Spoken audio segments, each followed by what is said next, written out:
What's going on, everybody? Welcome back to my channel. My name is Harrison, and today we are doing my top 5 personal ranking of Pokemon spin-off games.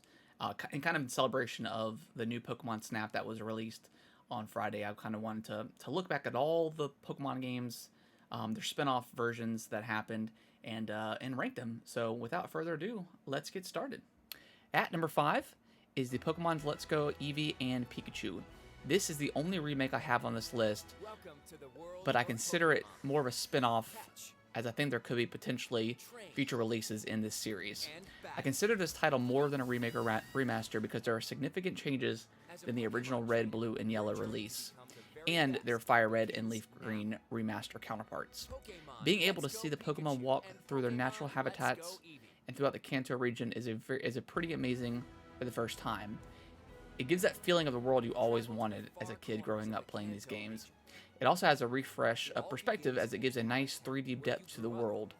Unfortunately for me, Sword and Shield didn't provide me quite the different experience that I was looking for as far as a semi-open world Pokemon game goes. It felt pretty short on my expectations. Hopefully Pokemon Legends Arceus can provide that. The catcher mechanic was very different from the original game, as it is very close to the catching mechanic in Pokemon Go, where this game gets its name from. And players can also transfer Pokemon to this game in order to obtain the mythical Pokemon known as Meltan.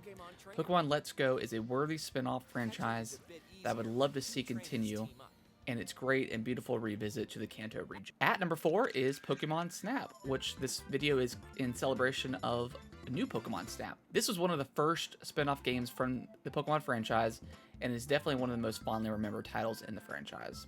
Its simple gameplay led to hours of fun and was one of the first times many gamers got to experience their favorite Pokemon in 3D. While it was very short, there was added replay value to the game to go back and replay levels to get pictures of different Pokemon. It's crazy to think that it took over 20 years to get a sequel, as the general concept for the game is so simple, but I'm glad to see that the game can be experienced by a new generation of players and older ones alike. At number 3 is Pokemon Colosseum. I debated at having Pokemon Stadium in this video, but decided to include this game instead. Pokemon Stadium 1 and 2 had no single-player campaign, and looking back, had nothing really interesting about it considering Pokemon games that made the 3D jump since then with their battles are far more interesting. This game was the first game to include the Shadow Pokemon, which was a cool concept considering you essentially stole the Pokemon back from trainers and could purify them. It had a pretty interesting story and was a great game on the GameCube, which was one of my favorite systems ever. This game incorporated 3D battles like Pokemon Stadium, but adds much more interesting ideas and story. This game did eventually get a sequel called XD Gale of Darkness, which was very good as well. At number 2 is Pokemon Go. Regardless if you are still playing this game, the zeitgeist around this game at launch was incredible. It's very rare in gaming that games break through the mainstream media and truly capture a moment in history. The Wii was another great example, as everybody and their grandmothers were getting Wiis just for the incredible pack-in game Wii Sports. I still remember downloading Pokemon Go when I got off my restaurant job at the time and immediately falling in love with the game. Niantic was very smart about their releases as the different generations as well.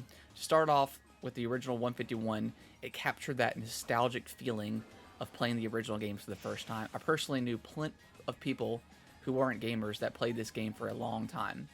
Pokemon Go is the only mobile game that I continue to play to this day. From them adding trading and PvP over the last few years, and of course the shiny hunt is always at the forefront of this game's appeal. Because of these continuous updates, Pokemon Go has continued to stay relevant for almost 5 years. At number 1 is Pokemon Ranger. This may be one of the most unique titles in the spin-off series. In this game, you are a Pokemon Ranger, and you don't capture Pokemon with Pokeballs. Instead, you use a device called a Capture Styler, where you use the Nintendo DS's stylus to draw rings around Pokemon to capture them. Temporarily caught Pokemon can be used to capture others as well. For instance, a water Pokemon that has captured will make the styler produce a temporary bubble that will immobilize the target, preventing it from attacking or fleeing. The setting of this game takes place in the Fiora region, where residents of this area do not use Pokeballs. They are kept like pets because Pokemon are never trained here. They also don't have their own native Pokemon, but many Pokemon from other regions.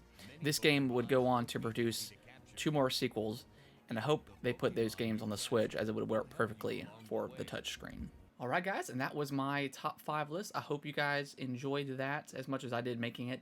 If you guys like the style video, please give it a thumbs up and consider subscribing to the channel. Make sure you turn on that notification button to show when my videos go live for you, and I will see you guys in the next video. You'll have a great day.